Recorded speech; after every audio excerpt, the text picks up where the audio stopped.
Hoje nesse vídeo eu vou compartilhar com você os 4 passos que eu mesmo seguiria para reverter naturalmente e permanentemente a resistência à insulina em mim mesmo. A resistência à insulina é uma parte central da síndrome metabólica, do diabetes, etc. É algo tão comum hoje em dia, mas infelizmente é tão pouco compreendida. E eu espero mudar isso neste vídeo de hoje. Bem-vindo de volta aqui ao meu canal, eu sou o Rodrigo Polesso, pesquisador independente de ciência nutricional desde 2009, autor best-seller e criador do método de emagrecimento, o acelerador Emagrecer de Vez. E eu estou aqui semanalmente ensinando você a desbloquear o seu metabolismo, emagrecer de vez de forma natural e recuperar as rédeas da sua saúde, sempre baseado na melhor ciência que eu tenho acesso e sem balelas. Bem recentemente eu postei nas minhas histórias no Instagram o seguinte: quando você reduz drasticamente os carboidratos da dieta, no médio prazo, você desenvolve resistência fisiológica à insulina. Aí muita gente ficou confusa com essa minha história. Na verdade, afinal, ninguém quer desenvolver resistência à insulina, certo? Aliás, muita gente que faz low carb, cetogênica, etc., tem como objetivo justamente eliminar a resistência à insulina. Então, como pode o corte de carboidratos no médio e longo prazo desenvolver, e estimular essa resistência à insulina que eles querem tanto evitar? Bom, na verdade, esse fato é bem reconhecido e bem documentado na literatura. Mas para começar a entender, vamos entender que existem basicamente 2 tipos de resistência à insulina. A primeira é o que a gente chama de resistência patológica à insulina. É essa que está envolvida aí como parte central da síndrome metabólica, diabetes, etc. E esse é um estado de deficiência energética que é caracterizado basicamente por uma inabilidade adquirida do corpo de utilizar glicose como energia. Isso acaba levando a um excesso de glicose no sangue, uma alta glicemia, que por sinal a maior parte da glicose que a gente vê no sangue do diabético é de origem hepática, ou seja, é o próprio fígado da pessoa que produz. E esse estado também leva a uma hiperlipidemia, que é altos níveis de ácidos graxos circulantes também na corrente sanguínea, e como resultado disso tudo, uma hiperinsulinemia, que são altos níveis de insulina no sangue, que é um marcador importante de resistência à insulina. Porém, ao contrário do que é comumente postulado por aí, não há evidência nenhuma mostrando que a causa disso é o consumo dos carboidratos em si, mas sim por um conjunto de fatores que inclui notoriamente o consumo frequente de gorduras poliinsaturadas, por exemplo, os óleos vegetais que eu tanto falo aqui,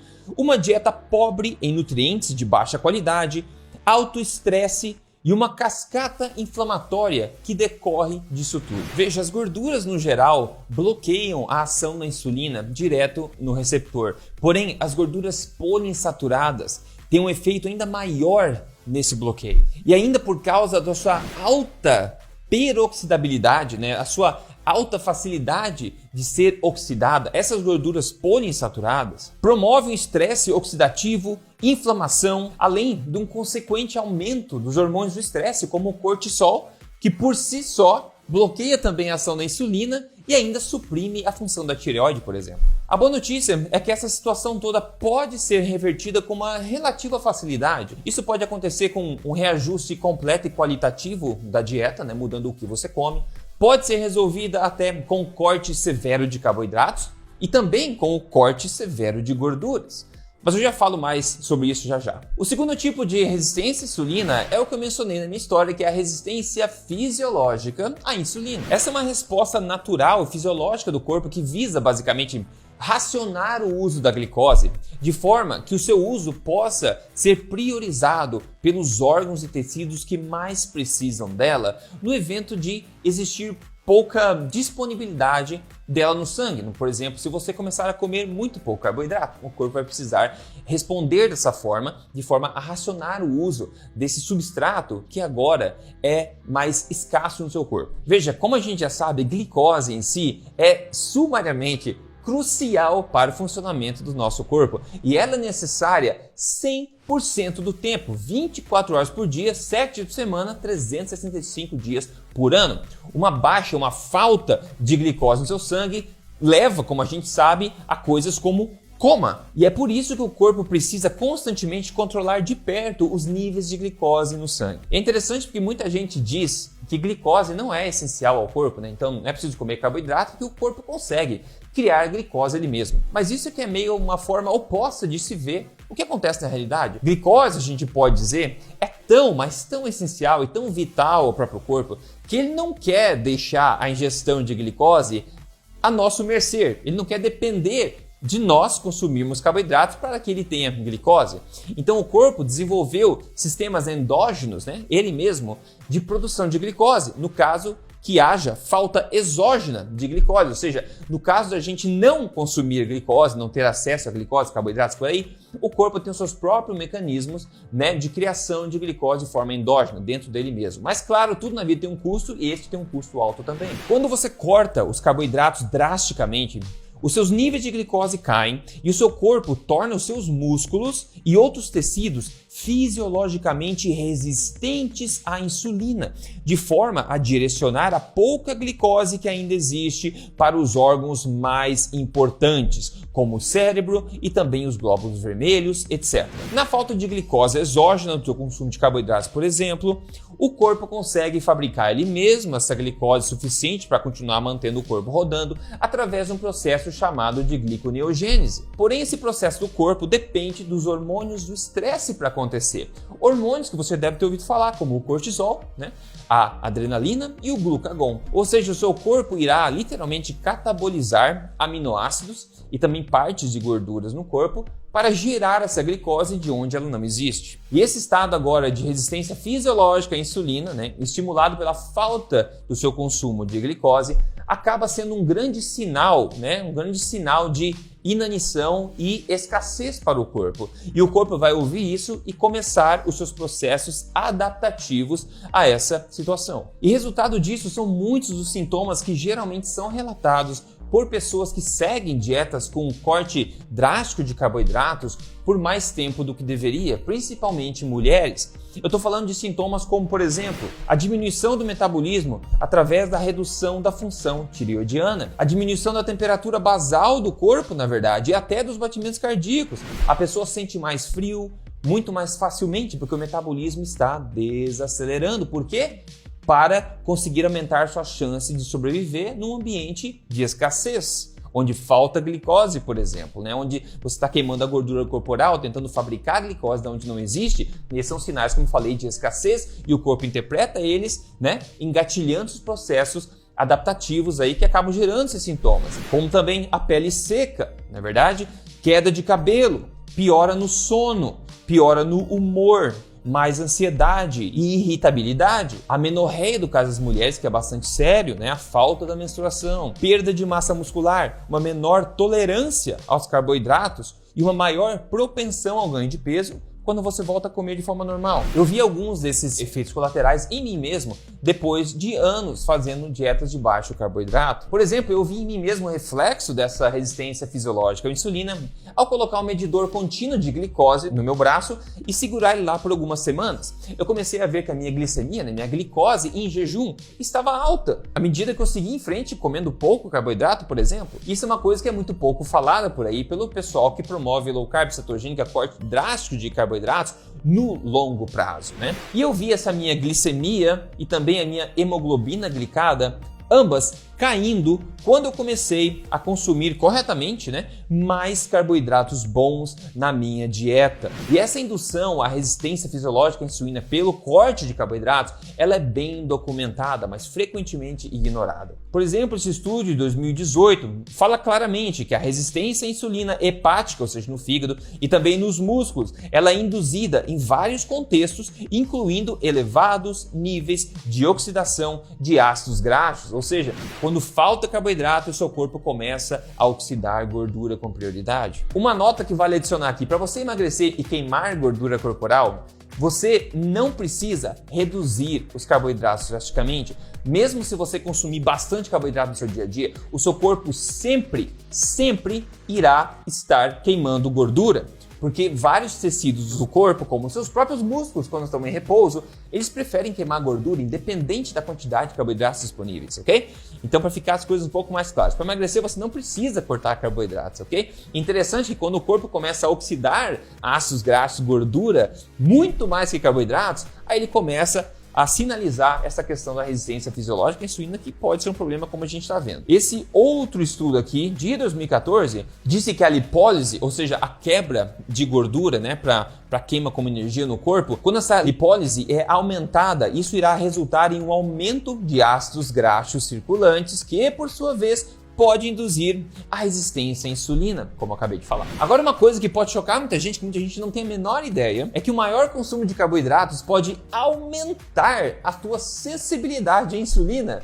Isso nós não sabemos de hoje. Isso é conhecido literalmente desde o começo do século XX, na verdade do final do século XIX ainda. Como, por exemplo, esse estudo conduzido em Londres, na Inglaterra, lá atrás na década de 30. Ele já diz o seguinte: há muito tempo se é reconhecido no tratamento de diabetes que a composição da dieta tem grande efeito sobre a tolerância por carboidratos no diabético. É agora estabelecido que a tolerância por açúcar é comprometida por inanição, ou seja, jejum prolongado, não comer nada, né? Ou dietas com alta gordura, enquanto é melhorada com dietas com um excesso de carboidratos. Interessante, né? Lembrando que geralmente quando você tem um excesso de carboidratos, tem uma falta de gordura, né? Deixar altas duas coisas na dieta é uma má ideia. Eles continuam. Abderhalden e Wertheimer, em 1924, e Bainbridge, em 1925, demonstraram que animais se tornam mais sensíveis à insulina quando recebem uma dieta rica em carboidratos, mais do que quando comem uma dieta rica em gorduras ou fazem jejum prolongado. Se esse tipo de informação está agregando para você, dá um tapa nesse botão de gostei desse vídeo aqui e me dá um oi aqui nos comentários, tá? Se você não assina o canal ainda, assine agora para não perder nada que você vê aqui. Isso que você vê aqui, você não vê em outro lugar por aí e pode ser uma vantagem competitiva para te ajudar a chegar na sua melhor forma e melhor saúde, sem sofrimento e excesso. Então liga o sininho, assina aqui o canal e se você quer me seguir nas mídias sociais, eu tô lá, Rodrigo Polesso, no Instagram, no Facebook, etc.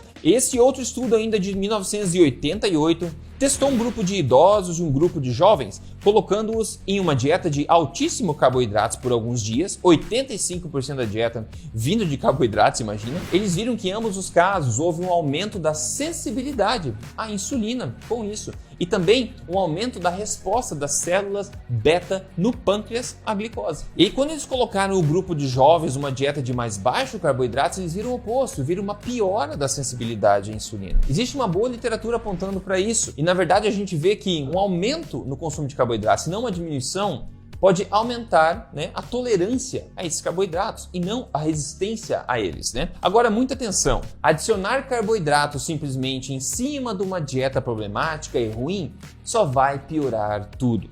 Dito isso, então, todo esse contexto, o que eu mesmo faria para reverter naturalmente e permanentemente a resistência à insulina em mim mesmo? Claro, lembre-se sempre que isso aqui é só uma informação, tem mero propósito educacional e você deve fazer tudo isso sempre com a ajuda de um profissional qualificado. Então, o primeiro passo aqui, antes mesmo de eu pensar em macronutrientes, né, em carboidratos, proteína, etc., em quanto de cada um, a primeira coisa a se fazer é fazer uma reforma qualitativa da dieta, basicamente focando 90% das suas calorias no consumo de alimentos da fazenda do Éden, alimentos de verdade que eu tanto falo, e limitando a 10% no máximo das suas calorias a alimentos da fábrica do Éden, ou seja, ultraprocessados. Aliás, veja depois na descrição desse vídeo que eu vou deixar aqui outros vídeos meus onde eu explico e dou exemplos, né, de proteínas, carboidratos e gorduras que você pode consumir como parte da fazenda do Éden para não ficar dúvida e você saber exatamente o que fazer. Agora no passo 2 aqui, né, já ajustada a qualidade da alimentação no passo 1,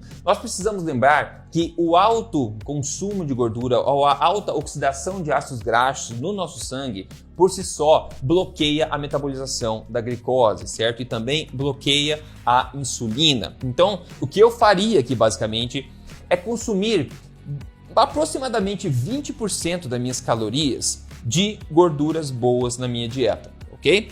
Fora isso, consumir no mínimo 2 gramas de proteína animal de qualidade por quilo de peso ideal por dia.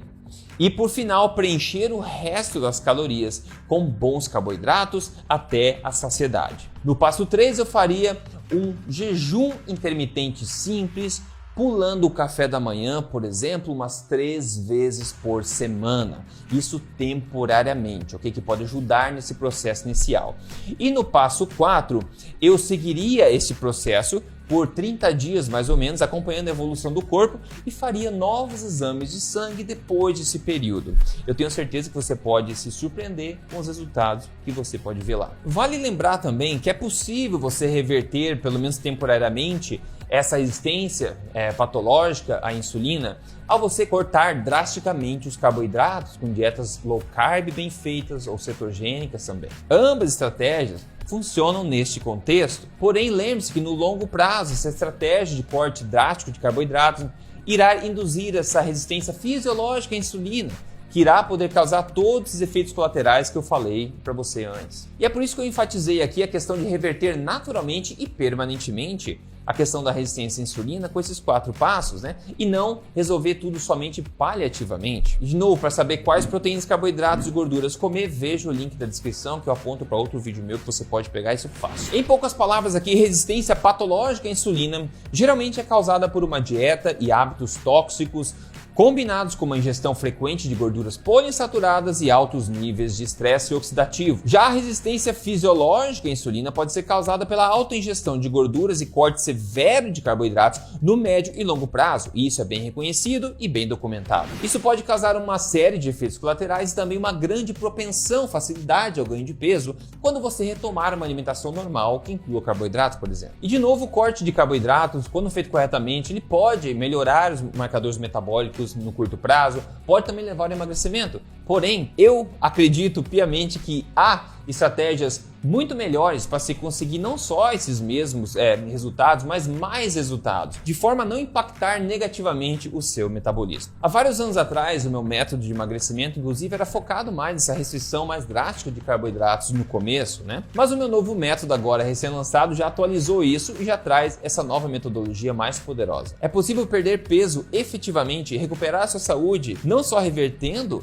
a resistência à insulina, mas também mantendo a sua sensibilidade fisiológica a ela. Só isso já faz que a queima de gordura conquistada seja mantida e não jogada no lixo com efeito sanfona. A Cristiana Micaela aqui falou o seguinte, eu sempre fui gordinha até começar a engordar muito. Eu cheguei aos 90 quilos com 1,62, eu experimentei 1000 dietas. Nada resultou até que encontrei os vídeos do Rodrigo no YouTube.